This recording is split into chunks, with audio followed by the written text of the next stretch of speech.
We can now speak to one of the Syrian president's closest advisors, Bouthaina Shaaban, who has sat those peace talks in Montreux. And we do thank you very much indeed for making time for us here on CNN this evening. Do you agree that this civil war has caused incalculable suffering for the Syrian people?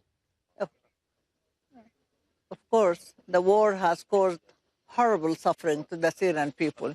And I think, but the question is, why do these countries support terrorism in our country? Why do they finance, arm, and facilitate these horrible Wahhabi extremist terrorists to kidnap and kill in our country? That's the question. The Syrian government's line is that this should be about ending terrorism in your country. Others will say that until you stop insisting that Bashar al-Assad play a role in politics going forward, you stand in the way of peace. Why do you do that? Is that negotiable? No, why do they decide from the Western world that Bashar al-Assad stands in the way for peace?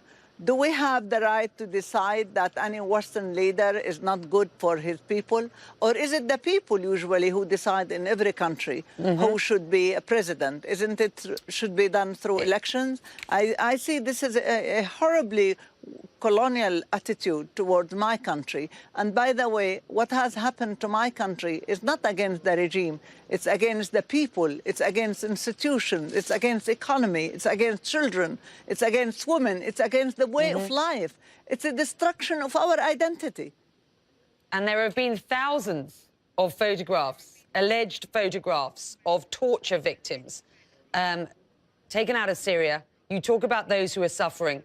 Alleged victims who have suffered at the hands of the Bashar al-Assad's government.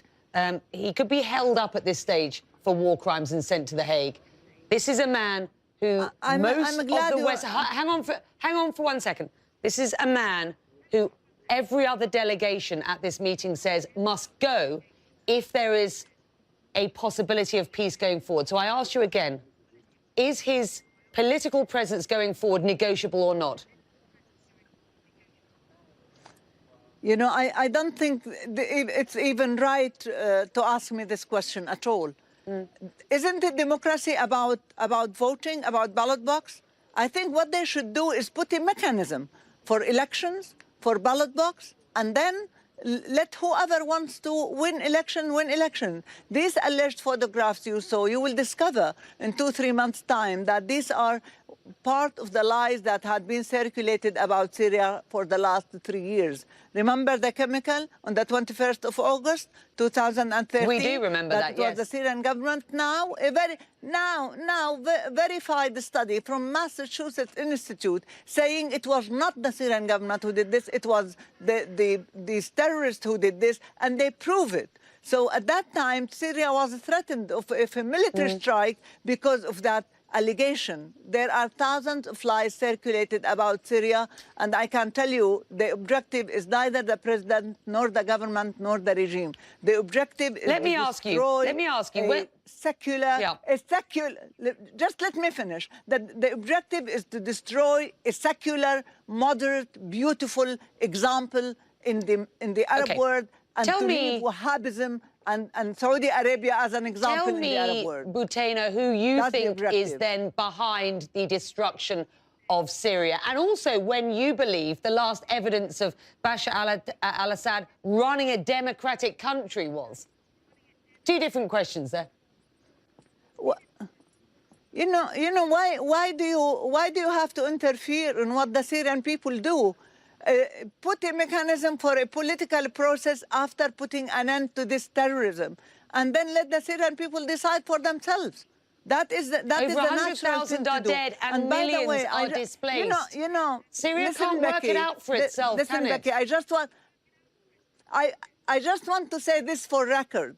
Western countries will discover, Western people who are now supporting Wahhabi terrorism will discover a year from now, probably 2 years from now, that we are fighting your enemy and you are supporting the enemy of humanity. not only the enemy of Syria. Because I am living in Syria. I am coming from Damascus. I am a mother.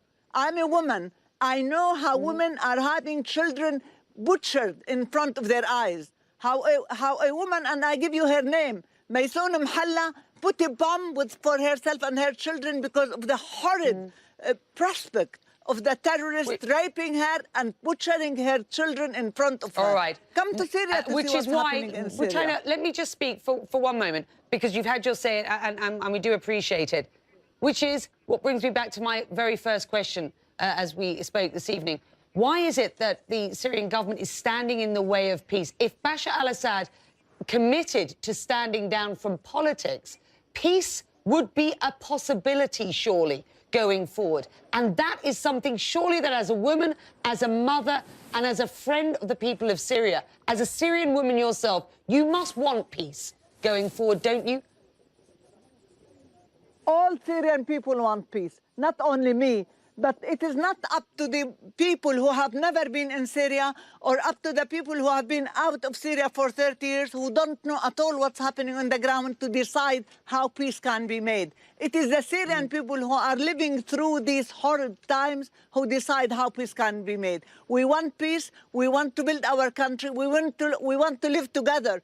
Christians and Muslims and all ethnicities and all religions. We don't want this Wahhabi thinking that comes and destroys churches and kills a Christian and assassinates people who are there praying in the mosque. That's what we don't want.